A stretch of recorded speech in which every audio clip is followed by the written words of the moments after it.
Alors, comment s'est passée cette journée de pleine lune? L'effet de la pleine lune ne dure jamais très longtemps. Alors, si vous avez été sensible à cette dernière, son intensité devrait diminuer au fur et à mesure des heures. Avant de vous parler de la position des planètes de cette semaine, je vais vous parler de Vénus. Vénus est la deuxième planète de notre système solaire et la sixième plus grosse, aussi bien par la masse que par son diamètre. Elle doit son nom à la déesse romaine de l'amour. Vue de la Terre, Vénus ne s'éloigne jamais beaucoup du Soleil. Sa distance au Soleil est de 108 millions de kilomètres.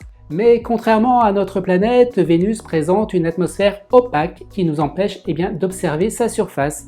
C'est une planète à sol dur. Il est très facile d'observer Vénus dans le ciel. Vous ne pouvez pas vous tromper car Vénus est la planète qui brille le plus dans le ciel.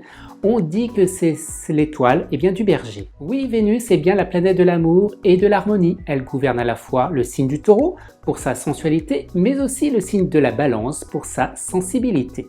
Vénus est une planète extrêmement importante en astrologie. C'est elle qui détermine notre comportement amoureux et influence notre vie sentimentale.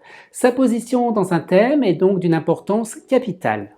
Alors, où se trouve Vénus cette semaine? Depuis la semaine dernière, Vénus est venue prendre ses quartiers dans le signe de la Balance. Elle se trouve dans une situation particulièrement confortable. En Balance, Vénus se teinte de plus de sérieux, de rigueur et donc moins de légèreté. Elle s'attache plus à la sécurité et au bien-être amoureux. Alors à qui va profiter Vénus cette semaine? Aux signes d'air, les Balances, les Gémeaux et Verseaux, mais aussi aux deux signes en aspect favorable qui sont les Sagittaires et les Lions.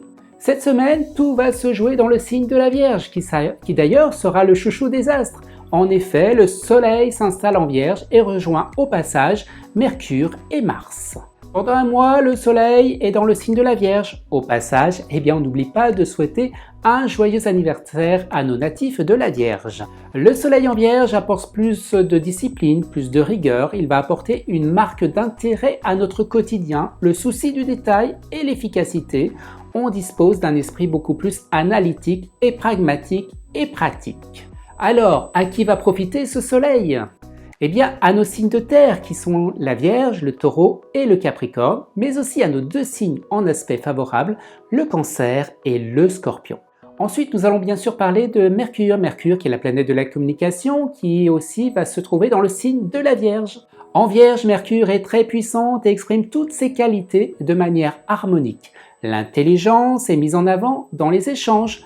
Le mental est donc très important et très sollicité. Il se trouve analytique et pragmatique. Alors à qui profitera Mercure cette semaine? Toujours les mêmes, nos signes de terre qui sont la Vierge, le Taureau, le Capricorne, mais aussi à nos deux signes en aspect favorable, le Cancer et le Scorpion.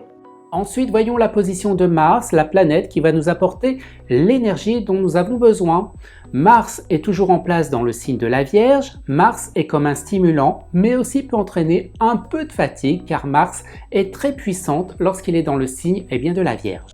Alors Mars cette semaine va profiter à nos signes de terre qui sont toujours les mêmes, la Vierge, le Taureau et le Capricorne, mais aussi toujours les mêmes à nos deux signes en aspect favorable, le Cancer et le Scorpion. Voilà, on a fait un petit tour des différentes planètes les plus importantes.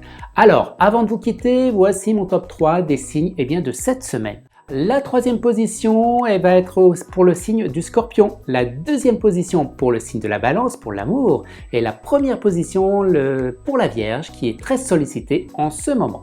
Si vous souhaitez en savoir plus sur votre tendance astrologique de cette semaine, selon votre signe, vous pouvez vous retrouver vos prévisions astrologiques directement sur mon site internet ou sur mon Instagram.